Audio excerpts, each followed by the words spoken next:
Welcome to Conflict Diary.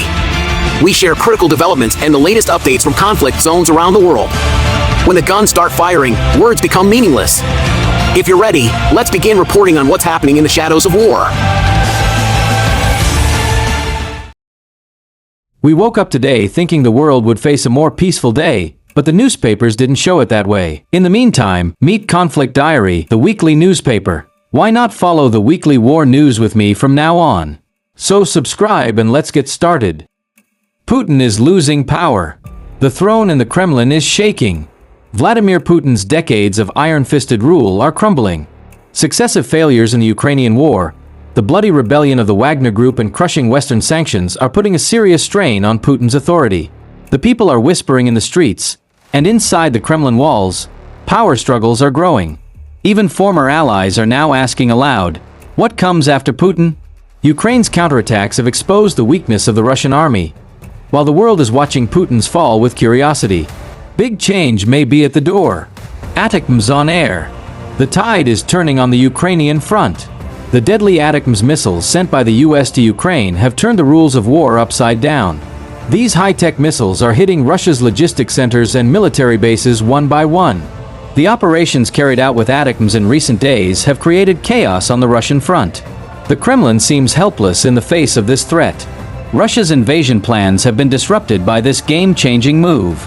In response, Russia is turning to more effective weapons in the field. North Korea.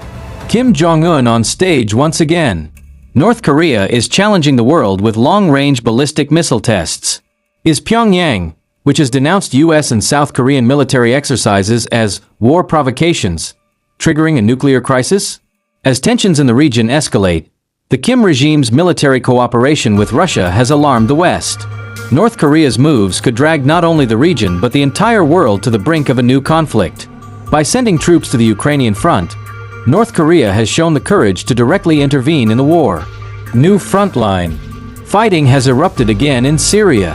From Idlib to across the border, danger bells are ringing in every corner. While Turkey's operations against terrorist organizations are gaining momentum, the power struggle between US and Iran-backed groups has raised tensions in the region. Although Russia is trying to recover its influence weakened by the Ukraine war, the balances on the ground are shifting. This new front shows that both regional powers and global actors can turn Syria back into a war arena. What's next? Syria is now a powder keg. The Middle East is hell. The Middle East is on fire. The conflict between Israel and Hamas has turned Gaza into a wreck. Israeli airstrikes have destroyed Gaza's infrastructure, while Hamas has responded with rocket attacks that have reached as far as Tel Aviv. On the Lebanese border, tensions have escalated further with the involvement of Hezbollah. The region is in danger of the war spreading to a third front. Thousands of people are losing their lives, and the humanitarian crisis is deepening. Is the world strong enough to put out this fire? Or is the Middle East heading for a bigger war? The war is growing.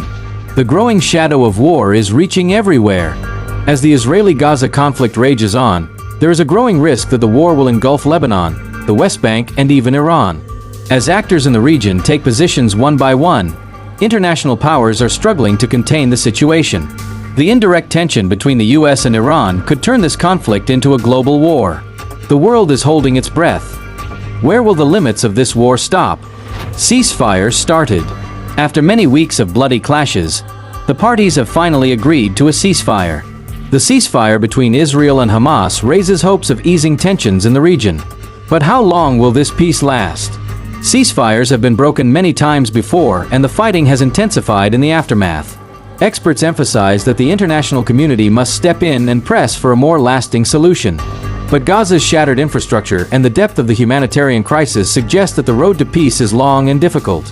What will happen in the future? The future of the Middle East is in great uncertainty.